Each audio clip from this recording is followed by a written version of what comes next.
নমস্কার, আমি প্রিন্স মণ্ডল। নজরে বাংলা অফিসিয়াল ইউটিউব চ্যানেলে আপনাদের স্বাগত। প্রিয় দর্শক, আজকের আমার এই পর্বের প্রতিবেদনের যে বিষয়টি আমি নির্বাচন করেছি আপনাদের সামনে তুলে ধরবার জন্যে, এই বিষয়টি শুনবার পর হয়তো অনেকে বা আমার দর্শক বন্ধুরা তারা খানিকটা অসন্তুষ্ট হতে পারেন, বিশেষ করে যারা বামপন্থী দর্শক বন্ধু রয়েছেন তারা আমার প্রতি খানিকটা অসন্তুষ্ট হতে পারেন, কেউ মনক্ষুণ্ণ হতে পারেন, অথবা আবার কেউ আমার প্রতি খানিকটা রাগান্বিত হয়ে আমার চ্যানেল ছেড়ে চলে যেতে পারেন। এত কিছু জানা সত্ত্বেও, বোঝা সত্ত্বেও কেন আমি আজকে আপনাদের কাছে এই বিষয়টি তুলে ধরবার জন্য আমি নির্বাচন করলাম সেই বিষয়টি, এবং কোন বিষয়ে আপনাদের সামনে আলোচনার জন্য রাখবো সেই বিষয়টি নিশ্চিতভাবে আমার প্রতিবেদনের মধ্যে থাকবে, প্রতিবেদনের মূল পর্বে থাকবে। তবে এই প্রতিবেদনটি একটু বড় হতে পারে, আবেদন থাকবে প্রতিবেদনটি স্কিপ করবেন না, পুরো প্রতিবেদনটি শুনুন। আপনাদের মতামত আপনারা নিশ্চিতভাবেই আপনারা এই প্রতিবেদনের কমেন্ট বক্সে জানাবেন। দেখুন, এতেই আমার 1 মিনিট সময় চলে গেল। আমি এর আগে বেশ কিছু প্রতিবেদন আপনাদের সামনে উপস্থাপন করেছি, যেখানে আমি এই কথা বলবার চেষ্টা করেছি, তা হচ্ছে 2011 সালে বামফ্রন্ট সরকার ক্ষমতাচ্যুত হবার পর তাদের রাজনৈতিক শক্তি ক্রমাগতভাবে নিম্নগামী হতে থাকে, রাজনৈতিক শক্তি তাদের ক্ষয় হতে থাকে। শুরু হয় তাদের রাজনৈতিক রক্তকরণ, এটা ধারাবাহিকভাবে চলতে থাকে একটি নির্দিষ্ট সময় পর্যন্ত। আসছি সে কথায়। অন্যদিকে 2011 সালে এই যে বামফ্রন্টের পরাজয়, তৃণমূল কংগ্রেসের সরকার গঠন, তৃণমূল কংগ্রেস দ্বারা পরিচালিত সরকার তারা তৈরি হয় একটি, এবং সেই সরকারের দিকে মানুষের প্রথম দিকে একটি আশা ভরসার দিক থেকেই তাদের কাছে মানুষ ভিড় জমাতে থাকে, তাদের রাজনৈতিক শক্তি বৃদ্ধি পেতে থাকে। এরকম একটা পরিস্থিতির মধ্যে দাঁড়িয়ে মানুষ তৃণমূলের দিকে গেল, তৃণমূলের দিকে ভিড় জমালো, তাদের রাজনৈতিক শক্তি ধারাবাহিকভাবে বৃদ্ধি হতে থাকলো। কোন পদ্ধতিতে তাদের রাজনৈতিক শক্তি বৃদ্ধি হতে লাগলো এটা আমরা প্রত্যেকেই জানি। চমক ধমকের রাজনীতির মধ্য দিয়ে তারা রাজনৈতিক শক্তি ধীরে ধীরে বৃদ্ধি করেছে। কিন্তু এই চমক ধমকের রাজনীতি করে তাদের রাজনৈতিক শক্তি বৃদ্ধি করলেও তাদের মধ্যে যে সীমাহীন দুর্নীতি ঢুকে পড়ে, এবং যেহেতু এই তৃণমূল কংগ্রেসের প্রতি সীমাহীন দুর্নীতির অভিযোগ, এবং এই তৃণমূল কংগ্রেস দ্বারা পরিচালিত হয় এই সরকারটি, স্বাভাবিকভাবে তারাও দুর্নীতির বাইরে থাকতে পারে না, এটাই স্বাভাবিক ব্যাপার। যে অভিযোগটা বামপন্থীরা ধারাবাহিকভাবে করে আসছে, আর এই দুর্নীতিগুলোর কারণেই রাজ্যের বড় একটা অংশের মানুষ তারা কিন্তু বিড়ম্বনার মধ্যে দিন কাটাতে বাধ্য হচ্ছে বেশ কয়েক বছর ধরে। মানুষ এই দুর্নীতির কারণে মানুষ ভীষণভাবে শোষিত, বঞ্চিত, নিপীড়িত এবং ক্ষতিগ্রস্ত, আর্থিকভাবে ক্ষতিগ্রস্ত। স্বাভাবিকভাবে মানুষ হয়তো উপায় না থাকলেও তাদের দিকে ঝুঁকে থাকলো, তাদের মনটা পড়েছিল বামপন্থীর দিকে, কারণ তারা তুলনা করতে শুরু করলো যে দীর্ঘ 34 বছর বামপন্থীরা রাজ্য পরিচালনা করেছে, তাদের মধ্যে দুর্নীতির আঁচ খুঁজে পাওয়া যায়নি, দুর্নীতি তাদের ধারে কাছে ঘেঁষতে পারেনি। স্বাভাবিকভাবে তাদের উপরে বিশ্বাস থাকলেও, যেহেতু দমক চমকের রাজনীতি করে তৃণমূল কংগ্রেস, যে অভিযোগটা বারে বারেই বামপন্থীরা করে, সেই কারণে বামেদের দিকে মানুষ ঝুঁকতে সাহস পাচ্ছিল না। এর মধ্যে চলে আসে বিজেপি। পশ্চিমবঙ্গে তৃণমূলের হাত ধরে বিজেপি বাসা বাঁধে, যে অভিযোগটা সিপিআইএম পার্টি ধারাবাহিকভাবে করে আসছে। তারা দেখলো যে যেহেতু তৃণমূলের উপরে যে অভিযোগ, মানুষ ক্ষুব্ধ, এই সুযোগে বিজেপি কিছু চটকদার কথাবার্তা, চটকদার রাজনৈতিক প্রচারের মধ্য দিয়ে তাদের দিকে খানিকটা জনগণের সমর্থন তারা আদায় করতে পারলো, তাদের মনের কাছাকাছি পৌঁছতে পারলো, যার ফলে তারা খানিকটা শক্তি অর্জন করতে পেরেছিল পশ্চিমবঙ্গের বুকে। কিন্তু মানুষ ধীরে ধীরে বুঝতে পারলো যে বিজেপিও প্রকৃত অর্থেই মানুষের দুঃখ দুর্দশা মোচনে তারা ব্যর্থ। তারা মূলত আরএসএস তাদের নির্দেশ মতো ধর্মীয় বিভাজনের রাজনীতি করে তারা ক্ষমতায় টিকে থাকতে চায়, যার মধ্য দিয়ে ধর্মীয় বিভাজন তৈরি করে দিয়ে, মানুষে মানুষে বিভেদ তৈরি করে দিয়ে মানুষের ভোটটাকে তারা করায়ত্ত করতে চায়। প্রকৃত অর্থে এতে মানুষের আরো ক্ষতি হয়। মানুষ এই কারণে ধীরে ধীরে ক্ষতিগ্রস্ত হতে থাকলো, এবং মানুষ একটা সময় বুঝতে পারলো যে বিজেপিও সম্পূর্ণরূপে মানুষের দুঃখ দুর্দশা মোচনে ব্যর্থ, পরীক্ষিতভাবে। এইভাবেই চলতে থাকে বেশ কিছুদিন, এবং ধারাবাহিকভাবে বামপন্থীদের রাজনৈতিক শক্তি খর্ব হতে থাকে। কিন্তু প্রত্যেকটার একটা সীমা থাকে। তো মানুষ এইভাবে ঠকতে ঠকতে, শোষিত হতে হতে, বঞ্চিত হতে হতে আর্থিকভাবে শোষিত হতে হতে দেয়ালে যখন পিঠ থেকে যায়, তখন তারা আবার চিন্তা ভাবনা করে, যেহেতু বামপন্থীরা দুর্নীতি মুক্তভাবে লড়াই আন্দোলন করে, মানুষের সুখ দুঃখ নিয়ে তারা চিন্তা ভাবনা করে, মানুষের দুঃখ দুর্দশা মোচনের দাবিতে তারা লড়াই করে, স্বাভাবিকভাবে আবার ধীরে ধীরে ধীরে ধীরে মানুষ বামপন্থীর দিকে ঝুঁকতে লাগলো, বামপন্থীদের শক্তি বৃদ্ধি হতে লাগলো। আপনারা জানেন, আমি বহুবার বলেছি, প্রথম দিকে শহর অঞ্চলের মানুষ তারা বামপন্থার দিকে ঝুঁকতে লাগলো, ধীরে ধীরে ধীরে ধীরে বামপন্থীরা গ্রামগঞ্জের দিকে শক্তি বাড়াতে শুরু করলো বেশ কয়েকটি জেলাতে। তবে বেশ কয়েকটি জেলা এখনো দুর্বল রয়েছে, কথা ঠিক।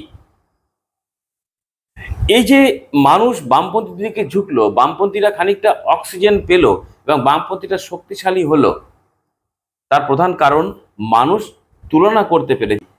একদিকে তৃণমূল এবং বিজেপিকে রাখলো, আর একদিকে বামপন্থী তথা সিপিআইএম পার্টিকে রেখে মানুষ তুলনা করতে শুরু করলো। তুলনা করলে মানুষ এটা বুঝতে পারলো, অন্ততপক্ষে বামপন্থীরা মানুষের দুঃখ দুর্দশা মোচনে দুর্নীতি মুক্তভাবে তারা থাকার চেষ্টা করে, দুর্নীতি তাদের ধারে কাছে ঘেঁষতে পারে না, দুর্নীতি থেকে তারা শত যোজন দূরে থাকে।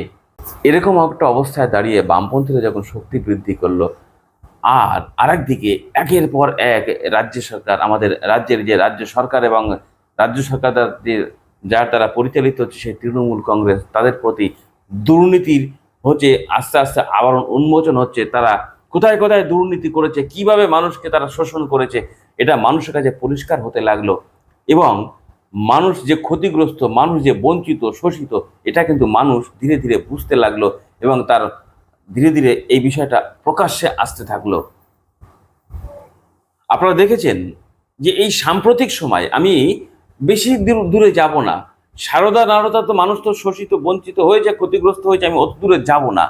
সাম্প্রতিক অতীতে যে ঘটনাগুলো ঘটেছে, আপনারা জানেন, স্বাস্থ্য দপ্তরের যে কেলেঙ্কারি, আরজি করে 9ই আগস্টের যে ঘটনা 2024 সালের, এই ঘটনাগুলোকে কেন্দ্র করে মানুষ, লক্ষ লক্ষ মানুষ রাস্তায় বেরোলো এবং তার নেপথ্যে ছিল বামপন্থীদের লড়াই আন্দোলন।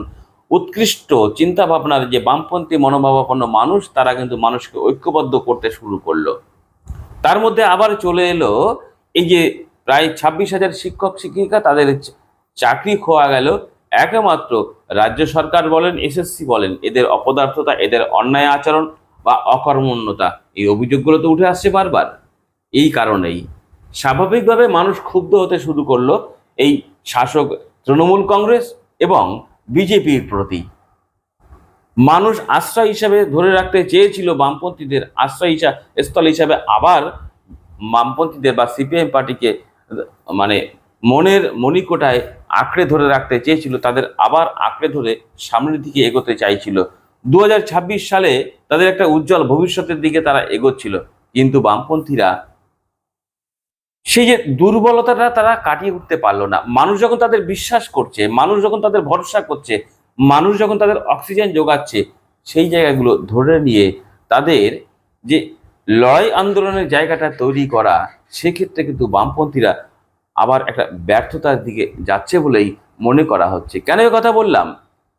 দেখুন, রাজ্যের সমস্ত অংশের মানুষ তো চাইছে যে শাসকের যে দুর্নীতি যেগুলো প্রকাশ্যে এসেছে, এর বিরুদ্ধে অন্ততপক্ষে মানুষ ধারাবাহিক লড়াই আন্দোলনটা করুক, রাজ্য সরকারের একটা চাপের মধ্যে থাকুক, চাপের মধ্যে রেখে এই মানুষের দুঃখ দুর্দশাটাকে মোচন করতে বাধ্য হোক এই রাজ্য সরকার। বামপন্থীরা সে পথে বা সিপিআইএম পার্টি সে পথে কতটা হাঁটতে পারছে, এখন কিন্তু সে বিষয়ে যথেষ্ট সন্দেহ দেখা দিয়েছে। কারণ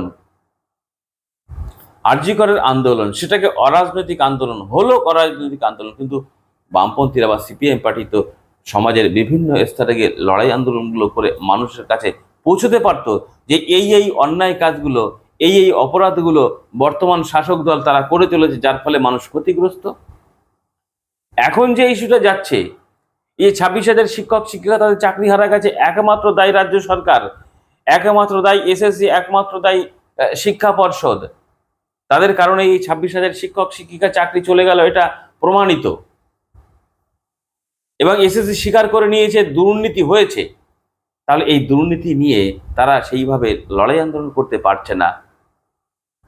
শুধু শহর কেন্দ্রিক কিছু মিটিং মিছিল তারা করছেন, বড় বড় র্যালি করছেন, কিন্তু শহরের দিকে যে মানুষগুলো যায়, গ্রাম অঞ্চল থেকে যায়, এইভাবে যদি শুধু শহর কেন্দ্রিক হয়ে পড়ে লড়াই আন্দোলনগুলো বামপন্থীদের, তাহলে নিচের স্তরের গ্রাম অঞ্চলের মানুষগুলোর কাছে কিন্তু প্রকৃত বার্তাটা পৌঁছতে পারছে না এই বামপন্থী তথা সিপিআইএম পার্টি।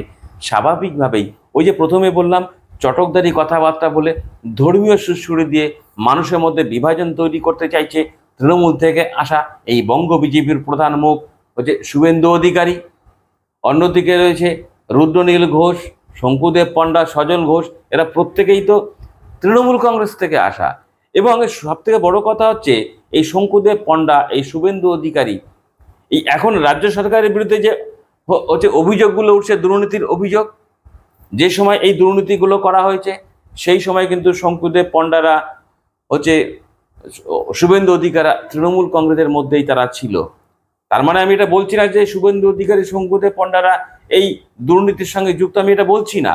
কিন্তু সেই সময় তারা তখন তৃণমূলে ছিলেন। এই অপরাধগুলো, এই অন্যায়গুলো, এই দুর্নীতিগুলো যখন হয়েছে, স্বাভাবিকভাবেই এইখান থেকে দৃষ্টি ঘোরাবার জন্যই এই বঙ্গ বিজেপি যারা সিপিএম হচ্ছে অভিযোগ করে নাগপুরের আরএসএস এর প্রেসক্রিপশন, আরএসএস এর নির্দেশ মেনেই বঙ্গ বিজেপির প্রধান মুখ শুভেন্দু অধিকারী হিন্দুত্ববাদী রাজনীতি করতে গিয়ে মানুষে মানুষে একটা বিভাজন তৈরি করে হচ্ছে হিন্দুত্বের ভোটগুলো তাদের করায়ত্ত করতে চাইছে। অথচ রাজ্যে যেহেতু 70% হিন্দু বসবাস করে তাদের কথা অনুযায়ী, তাহলে পরে শোষিত বঞ্চিত মানুষের সংখ্যা হিন্দু সম্প্রদায়ের মধ্যে বেশি, এই সনাতন ধর্মাবলম্বীদের মধ্যেই বেশি।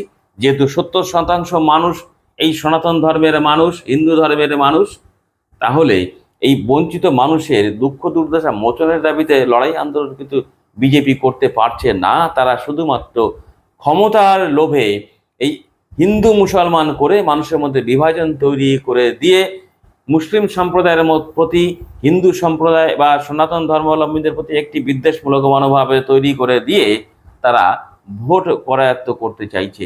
এই জায়গাগুলো কিন্তু মানুষ মেনে নিতে পারছে না, মানুষ বুঝতে পারছে। সেই কারণেই কিন্তু পশ্চিমবঙ্গের বুকে বঙ্গ বিজেপির সাংগঠনিক অবস্থা একদম তলানিতে গিয়ে ঠেকেছে। কর্মী সমর্থকরা মানুষের কাছে আর যেতে পারছে না। এই জায়গাগুলো ধরা উচিত ছিল সিপিআইএম পার্টির, বামপন্থীদের, সেই জায়গাগুলো করতে পারছে না। একের পর এক তারা সম্মেলন করছে ধারাবাহিকভাবে, বেশ কয়েক মাস ধরে তারা সম্মেলন উপলক্ষে বিভিন্ন জায়গায় মিটিং মিছিল করে চলেছে।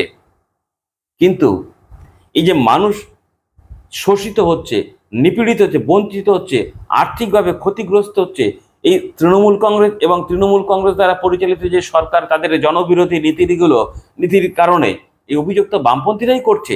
তাহলে সেই নীতির বিরুদ্ধে মানুষের কাছে বার্তাগুলো পৌঁছে দিতে গিয়ে লড়াই আন্দোলন যেটা করা দরকার ছিল, সেই লড়াই আন্দোলনটা কিন্তু গ্রাসরুট লেভেলে, বিশেষ করে গ্রাম অঞ্চলে করতে পারছে না। কয়েকটা জেলাতে তারা করছে কথা ঠিক, সেই জেলাগুলো তো শহর কেন্দ্রিক হয়ে যাচ্ছে, মফস্বল যে শহরগুলো। এই কারণেই কিন্তু বামপন্থীরা বেশ খানিকটা জনপ্রিয়তা আবার হচ্ছে কমতে শুরু করেছে বলেই মনে করা হচ্ছে। আর এই যে জনপ্রিয়তাটা অর্জন তারা করেছে, এটা ধরে রাখতে গেলে এই মুহূর্তে প্রধান যে লড়াই দরকার সেটা হচ্ছে গ্রাম অঞ্চলের দিকে ছড়িয়ে যেতে হবে। গ্রাম অঞ্চলে যে হচ্ছে সিপিআইএম পার্টির যে নেতৃত্বরা রয়েছে, তারা এই মুহূর্তে কিন্তু, আপনি একটু যদি লক্ষ্য করেন, এই মুহূর্তে গ্রাম অঞ্চলের যে নেতারা রয়েছে, যে কর্মীরা রয়েছে, তারা মানুষের সঙ্গে সংযোগটা এখনো স্থাপন করতে পারছে না, চেষ্টা করছে না। যার ফলে মানুষেরা কিন্তু একদিকে যেমন বিজেপি তৃণমূলের দিকে মুখ ফিরিয়ে নিয়েছে, তারা কোথায় যাবে এই বিষয়ে দিশাহারা হয়ে তারা এখানে হতাশাগ্রস্ত। এই হতাশাটাকে কাটিয়ে তুলতে হবে।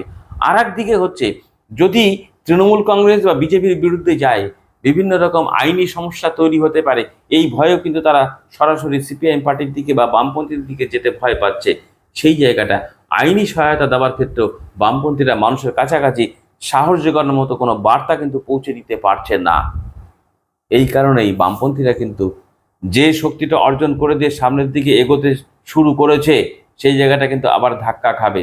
2026 সালে যেভাবে বামপন্থীদের দিকে মানুষের আস্থা, ভরসা, বিশ্বাস বেড়েছে, সাধারণ মানুষ বামপন্থীদের অক্সিজেন যোগাচ্ছে, এটাকে মর্যাদা দিয়ে এখন থেকে যদি লড়াই আন্দোলন শুরু করতে পারে গ্রামগঞ্জের দিকে, তাহলে পরে 2026 সালে বামপন্থীদের রাজনৈতিক শক্তি উজ্জ্বল, তারা একটা মুখ্য ভূমিকায় অবতীর্ণ হতে পারবে, মুখ্য ভূমিকা তাদের দেখা যাবে এবং রাজনৈতিকভাবে দ্বিতীয় শক্তিতে রূপান্তরিত হতে পারে তারা।